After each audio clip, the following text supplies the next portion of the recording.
क्या है सत्रजीत? तुम्हें हमारे महल में यूं तलवार उठाए आने की अनुमति किसने दी? महाराज बलराम, अब क्या द्वारिका में न्याय पाने के लिए अनुमति लेनी पड़ेगी? न्याय? कैसा न्याय? क्या हुआ है? अन्याय हुआ है महाराज, अन्याय हुआ है। सत्रजीत, जो कहना है निसंकोच कहो। महाराज, बड़ा अभिमान था हमें कि हम द्वारकावासी हैं, और महाराज हमारा ये अभिमान आज टूट गया। महाराज,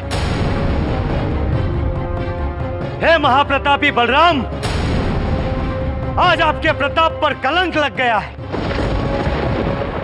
आज रक्षक ही भक्षक बन गया। सीधे शब्दों में कहो कि तुम क्या कहना चाहते हो? आपके प्रिय द्वारिकाधीश श्री कृष्ण ने मेरी स्यामंतक मणि चुराई है।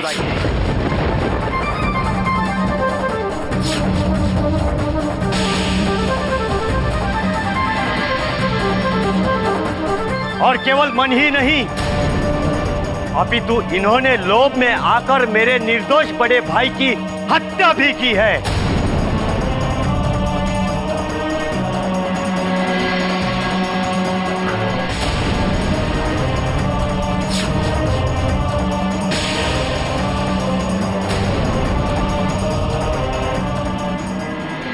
तुम अपना विवेक खो बैठे हो क्या सत्रजीत? बुद्धि भ्रष्ट हो गई है क्या तुम्हारी, जो तुम हमारे खाना पर ऐसा आरोप लगा रहे हो? ये आरोप मिथ्या नहीं है महाराज। बड़े राज दरबार में आपके भाई ने मुझसे मेरी स्यामंतक मणि छीनने की चेष्टा की है। अपनी भावनाओं को नियंत्रण में ना रख पाए तो स्वयं मेरे घर चले आए। जब इतने से भी बस न चला तो पतन की सारी सीमाएं लांघते हुए न जाने इसने कैसे मेरी स्यामंतक मणि हथिया ली। कल ये मेरे भाई प्रसन्नजीत से मिले थे, और कल से मेरे भाई और मेरी मणि दोनों का कुछ पता ही नहीं है। चोरी तो स्वभाव में बालपन से ही थी, वो कैसे जाती?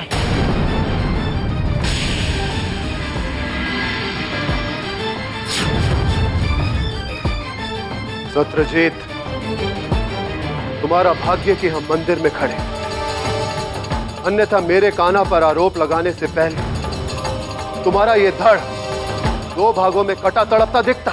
महाराज बलराम, आपके भाई ने चोरी की है, उसे दंड दे और प्रजा की संपत्ति वापस कर एक राजा का धर्म पूरा करे। किस बात का दंड? तुम्हारे कह देने से मेरा कृष्ण अपराधी नहीं हो जाता। क्या प्रमाण है तुम्हारे पास कि मेरे कृष्णा ने तुम्हारे भाई से तुम्हारी स्यामंतक मणि छीन ली है? क्या किसी ने कृष्णा को ऐसा करते हुए देखा? हे महाराज बलराम,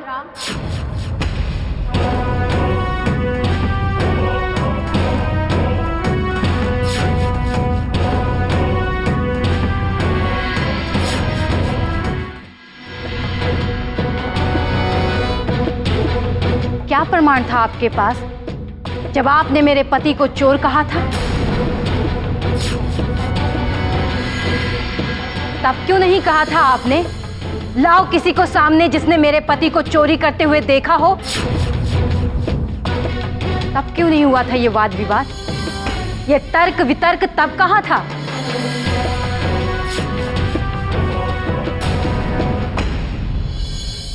नहीं है ना उत्तर कोई आपके पास मेरे प्रश्नों का? क्योंकि वो तो एक साधारण द्वारिकावासी थे, और आज जिस पर चोरी का आरोप लगा है वो द्वारिकाधीश है। इसलिए प्रमाण तो चाहिए ही होगा। मैं देती हूं आपको प्रमाण। मैंने देखा था कृष्ण को सत्यजीत के भाई प्रसन्नजीत के साथ।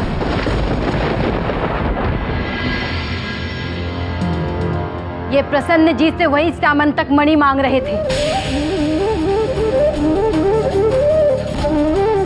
पूछिए महाराज इनसे, यदि मैं सत्य ना बोल रही हूं तो। आज आप चुप रहकर अपने भाई के अपराध के भागीदार बन रहे हैं। मेरे स्वामी चोर नहीं है महाराज। इसका साथ देंगे तो आधा पाप आपके माथे पर ले लेंगे आप। पूछिए ना महाराज, न्याय कीजिए, न्याय कीजिए महाराज। हे देवी, क्षमा चाहूंगा आपसे, किंतु मुझ पर लगाए गए सब आरोप निराधार हैं। आपने मुझे प्रसन्नजी से उस श्यामंतक मणि मांगते अवश्य देखा होगा, किंतु आपने ये नहीं देखा कि प्रसन्नजीत के मना करने के बाद मैं उससे लड़े बिना और उससे वो श्यामंतक मणि लिए बिना ही वहां से चला गया था।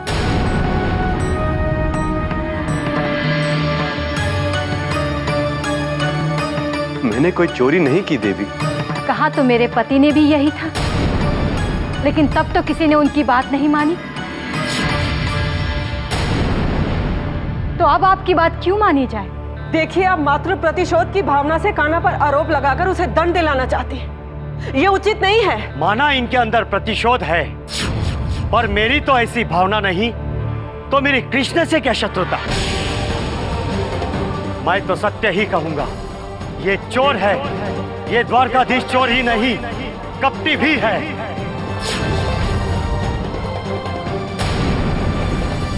अरे महामूर्ख, महापापी, किस पर उंगली उठा रहा है तू? भ्रष्ट बुद्धि, ये जो तेरे सामने है ये भगवान है, भगवान। और भगवान तेरी तुच्छ मणि को मांगेंगे क्यों? भ्रष्ट बुद्धि तो तुम हो। एक साधारण मानव को भगवान की उपमा दे रही हो तुम, जिसने वर्षों से अपाहिज का जीवन जीते हुए मेरे पुत्र को अपनी शक्ति और दया से उसके पैरों के ऊपर खड़ा किया, उसे साधारण मानव का नाम दे, अपने लिए नरक का द्वार ना खोल पापी। नरक द्वार तो सिर्फ कृष्ण के लिए खुला है, जिसने चोरी और हत्या की है।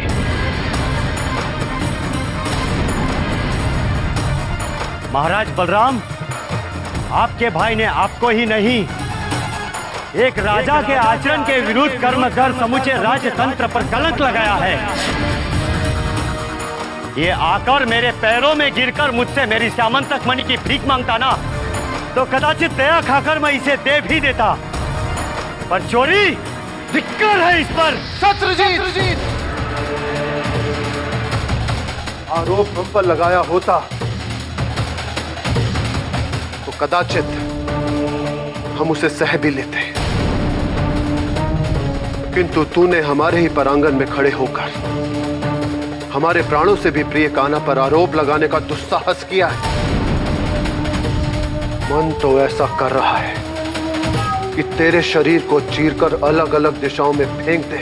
हाँ तो काट कर फेंक दीजिए ना। आपके भाई के प्यार ने आपको अंधा कर दिया है। आपको भला सच्चाई कैसे दिखाई देगी? शत्रुजीत, दाऊ!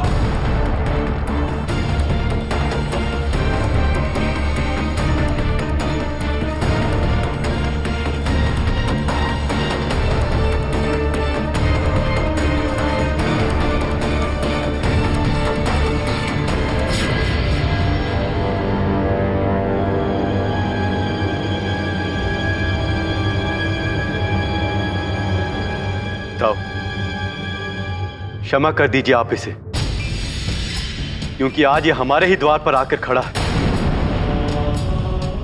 हे सत्यजीत, आज तुमने मेरे ही महल में घुसकर मुझ पर चोरी का आरोप लगाया है, किंतु एक बात सही कही तुमने, ये मात्र मुझ पर या दाव पर ही नहीं, समूचे राजतंत्र पर कलंक। उस राजा को राजा कहलाने का अधिकार नहीं जो प्रजा में अपना विश्वास खो चुका हो, जिस पर लोभ में आकर गलत आचरण करने का आरोप लगा हो। अब मेरा यह उत्तरदायित्व है कि मैं प्रमाणित करूं कि मैं निर्दोष हूं, द्वारकाधीश कहलाने के योग्य हूं। मैं दसों दिशाओं, सूर्य पवन जल अग्नि और जगत की समस्त पवित्र शक्तियों को साक्षी मानते हुए ये प्रण लेता हूं कि जब तक मैं सत्यजीत के भाई प्रसन्नजीत को और श्यामंतक मणि को ढूंढ कर वापस न ले आऊं, तब तक न मैं द्वारका का मुंह देखूंगा और ना द्वारका मेरा।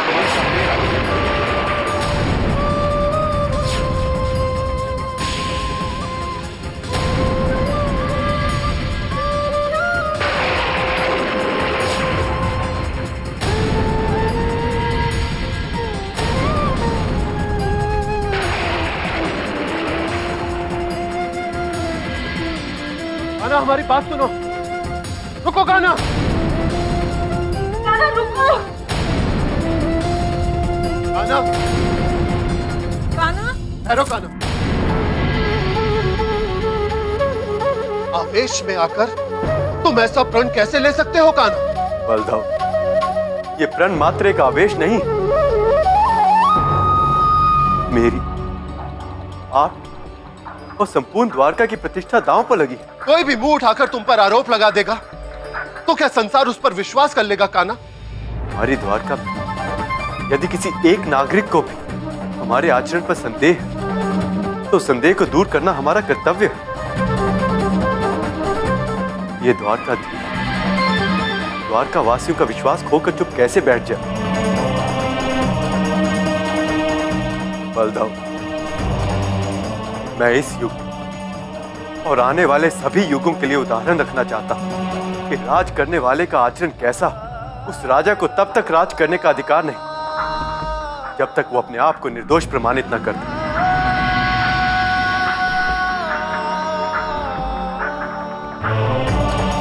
किंतु कान्हा,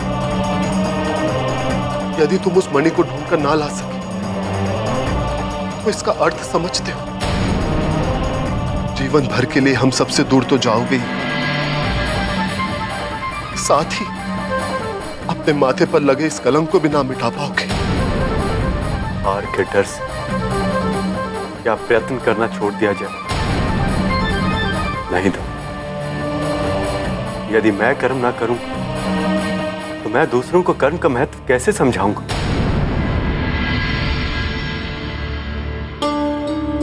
मुझे जाने की आज्ञा दीजिए तो। ठीक है, यदि यही तुम्हारी इच्छा है तो यही सही, परंतु हम भी तुम्हारे साथ चलेंगे। बलदाऊ, आपका यहां रुककर द्वारका को संभालना अति आवश्यक है।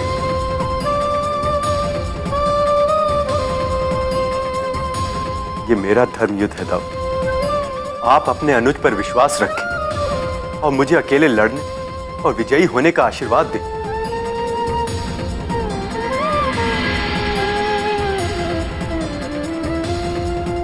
कान्हा, हम ना सही, किंतु तुम अकेले नहीं जाओगे। अक्रूर जी और सेना की एक टुकड़ी को अवश्य हम तुम्हारे साथ भेजेंगे। दाऊ पर बस कर। इसके बाद एक शब्द भी और नहीं। संसार चाहे तुम्हें कुछ भी कहता समझता रहे,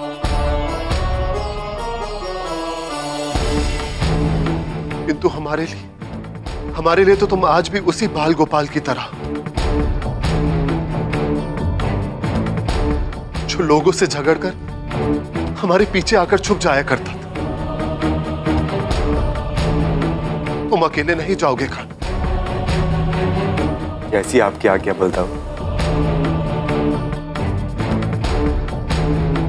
अपना ध्यान रखना। जी भाभी।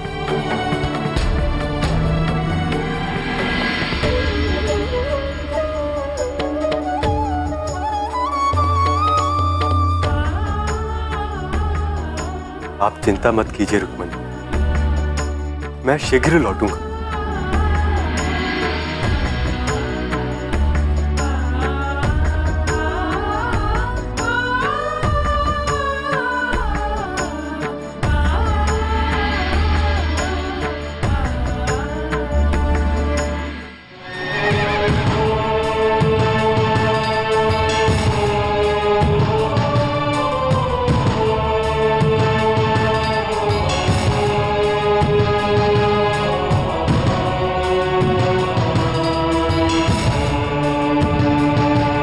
महाराज, आगे किस ओर जा रहे हैं? कहाँ हो सकती है वो श्यामंतक मणि? हे अक्रूर, एक सिद्ध साधु वो हमारी सहायता अवश्य करेंगे। वो हमें श्यामंतक मणि तक पहुंचने का मार्ग अवश्य दिखाएंगे। चलिए दारू।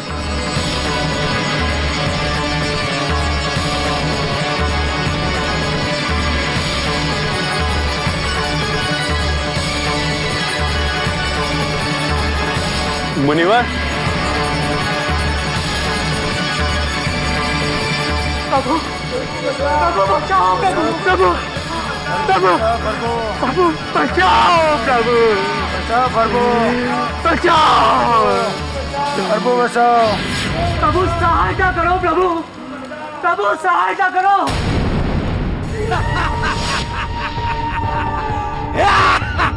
कौन हो आप दोनों? मृत्यु है तेरी, हम मृत्यु। प्रभु सहायता करो, प्रभु, प्रभु सहायता करो। सहायता इससे नहीं, हमसे मांग, हमसे। प्रभु बचाओ, प्रभु बचाओ, प्रभु बचाओ। अब तुम्हारा प्रभु ये नहीं है, हम हैं तुम्हारे प्रभु।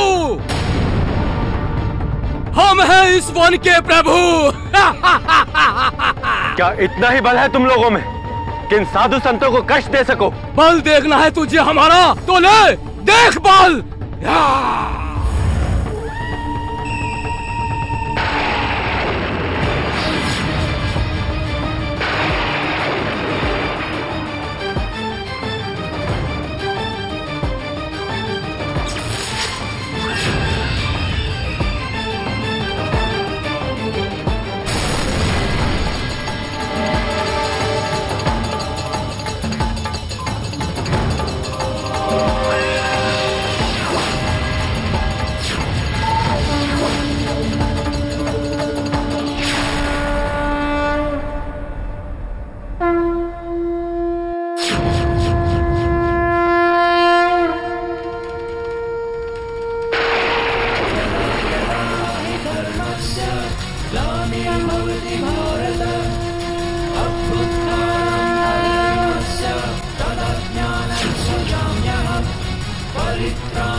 हे मुरलीधर, चराचर ऋषि का प्रणाम स्वीकार करें।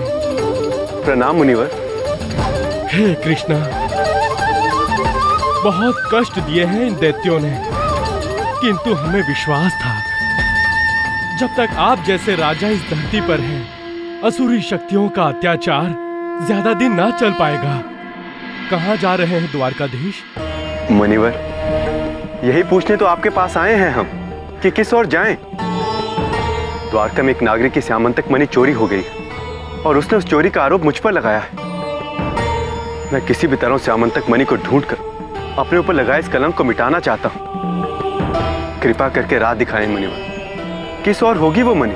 प्रभु, ये तो हमारा सौभाग्य होगा जो हम आपकी सहायता कर पाए।